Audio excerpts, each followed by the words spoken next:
Welcome to the video, ladies and gentlemen. My name is Emmanuel. I'm a full-time remote worker, full-time freelancer, and full-time student at WGU in software engineering. I wanted to go ahead and explain exactly how I make $5,000 to $10,000 a month as a student and how you can do the exact same thing. Now, the reason I make these videos is a year and a half ago, I was traveling. I didn't have a clue how to make my first dollar online, and I kept watching every single YouTube video I could find on how to do it. And I eventually made it work. It's not a complicated business model. It's just offering a service that I'm extremely good at to a business. I'm going to explain how you can do it and how it correlates with student life. So to start off, to make $5,000 to $10,000 as a student, we can't just apply to everything. We can't apply to random jobs, and we can't start any business model because we have certain criteria that we have to abide to. First off, we need work that matches our hours or that we can do anytime during the day because we have assignments, we have activities, we have student projects. So we have to find work that fits our hours. Next up, obviously, we want something that pays very well. And finally, as a bonus, we would like some sort of work that grows our experience, that we could put on our CV or even in a portfolio when we graduate, and that would help us get our first job. So now that we have that in mind, we have to change this perception that we have of online work. We have to stop asking this question, and I just put this out here because that's all I kept thinking about a year and a half ago of how can I make money online. I would look up on YouTube and on internet every day, how can I make money online? But we have to remove that, change our perception to how can I actually deliver a service? How can I deliver value to a business? Now you could also deliver a value or a service to a consumer and make a B2C business. But in this video, I'm just going to concentrate into B2B because I think that it's easier. They are easier to reach out to. They usually have more money. I just think it's easier as a student to work with businesses.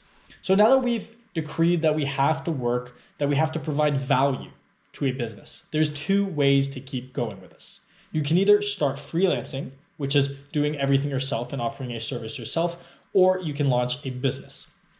Now, in terms of service, in this video, I'm going to cover freelancing because I believe that launching a business is the exact same thing. You're providing value, you're providing a service to a business, but you usually have SOPs, you might have team members, you will have a bigger scale of clients. At the base of it all, since it's just offering a service to a business, it is essentially freelancing, but on a larger scale.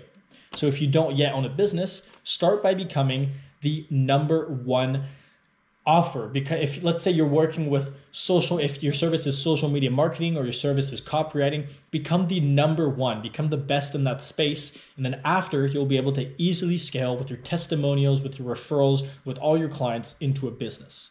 So that's exactly what I did. I started freelancing. I didn't have a clue what I was doing. I would cold DM people all day. And then eventually I got enough clients to actually need to hire team members to outsource my work. And that's what I did, essentially making it an agency. So step one, everyone talks about these business models. Everyone talks about freelancing, but you're probably sitting there like I was thinking, well, I don't know a service. What should I offer? I want something high ticket, but I don't know what to offer. And I'm not really confident in my own abilities since I haven't done it yet. So step one is choosing a service. And to do that, you don't necessarily have to do this, but I'm going to go to ChatGPT just for this video and search up freelance ideas. So let's search, I'm a beginner freelancer. Give me services I could provide. Okay, so ChatGPT loaded a few. Let's take a look. Number one, social media and content services. Now, I highly recommend this as this is what I started with because you don't need that much experience. You can just learn the basics of video editing, watch a few courses on community engagement, on how to schedule posts, how to engage in a community, how to edit, how to design. It's really not that complicated. So you have social media and content services, and there's a ton of there. Marketing and business support. So here you could help with email marketing, lead generation. You could find virtual assistants. You could offer customer support. Anyway, there's a ton of different services that you can offer. And if I went through each one, it would take a long ass time. What I recommend is either SEO, social media management, copywriting, or video editing. If you don't have any other skills to offer, I think that those are some of the easiest that you can learn and offer quickly. So once you decide on a service, you then have to choose an outreach method.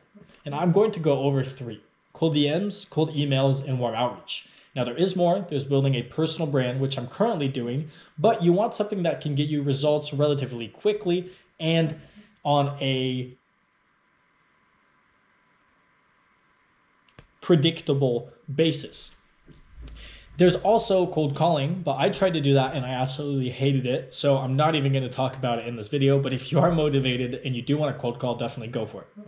So there's cold DMs and cold emails, which is basically doing mass outreach to prospects who don't know who you are and who don't necessarily need your service to pitch your service. You're going to get a lot of no's, you're going to get insulted, you're going to get rejected a lot. But it is possible, and that's how I made my first $5,000, is through cold outreach. So I would send 100 DMs a day on Instagram every single day. I didn't know what I was doing, but it worked. I do recommend, if you do decide to go this way, is to choose a niche. What does that mean? Well, let's say that you want to create websites, but instead of creating just websites for every single business, you could create websites for lawyers. Why? Well, because imagine you're a lawyer and someone pitches you a website, or you're like, I hear that all day. But if someone pitches you a website for lawyers, then you're like, whoa, now I'm more interested. If you're a divorce lawyer and someone pitches you a website for divorce lawyers, you're going to be even more interested. So the more that you niche down, the more that you become specific, the more prospects are going to look at you, the more they're going to listen to you, and the more they're going to hop on the sales calls with you and buy from you. So I'll be making more videos with cold DMs and cold emails. Follow along if you want to see that.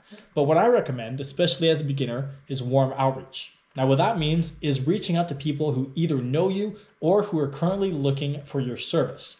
So start off by reaching out to your friends and family, but let's say you've done that, you've maybe gotten a few jobs, you've maybe built up your portfolio, and now we're online to online job boards. Now for this example, I'm going to open up Upwork, but you can use any single job board that you'd like. So I searched the service that I was offering, which was social media marketing. I then scrolled down and tried to find a business that had their business name in the job posting. Why? Well, because it's extremely difficult to compete on Upwork if you don't have not even a portfolio, but if you don't have reviews, because there's so much competition offering to do it cheaper. So I scrolled down and I found a business with their name in the description. So I found that Rockwell Razors was looking for an hourly expert freelancer. So you know that they're going to pay well, that they're looking for 1 to 3 months. But what I found is that this could be much, much longer, which is great because you usually want longer term contracts. And as a student, this is great because it's less than 30 hours a week. So now that we've decided that we do want to work with them, that we would like it, at least meet with them, we're then going to reach out. So you're going to go to their website like I did. You can either send them an email or ideally send them a message on social media. So I found them on social media.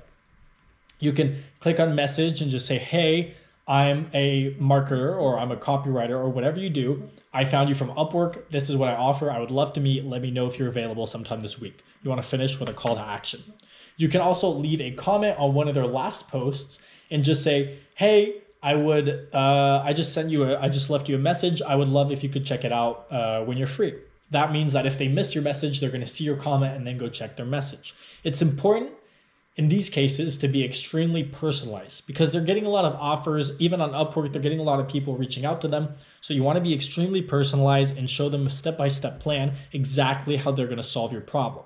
Remember that people don't really care about how much you have on your portfolio and how much you did. They care about what you can do for them. So even if you don't have a lot of experience, it's important to showcase a step-by-step plan to how you can solve their problem. So this is essentially what warm outreach looks like.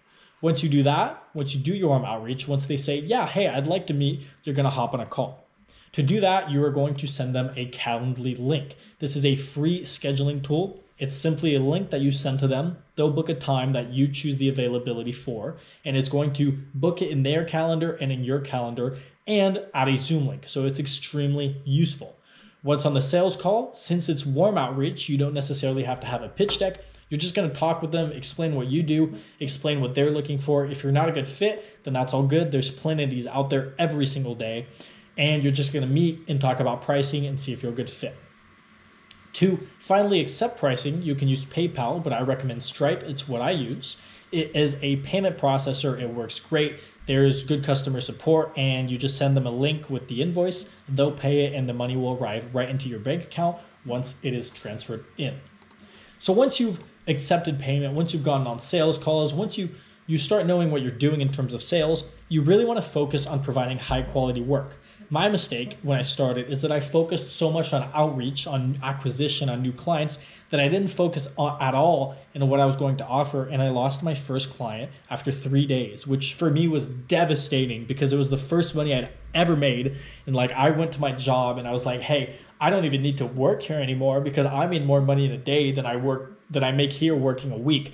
I couldn't believe it, but I lost it. So make sure to provide high quality work. Make sure to become the best in your space, because what's really, really important is that the more testimonials, the more referrals, the bigger your portfolio gets, the easier it is to get new clients and the easier it is to scale. So make sure to provide high quality work that then will let you build this out from a freelancing opportunity into an actual business that you can do after college if that interests you.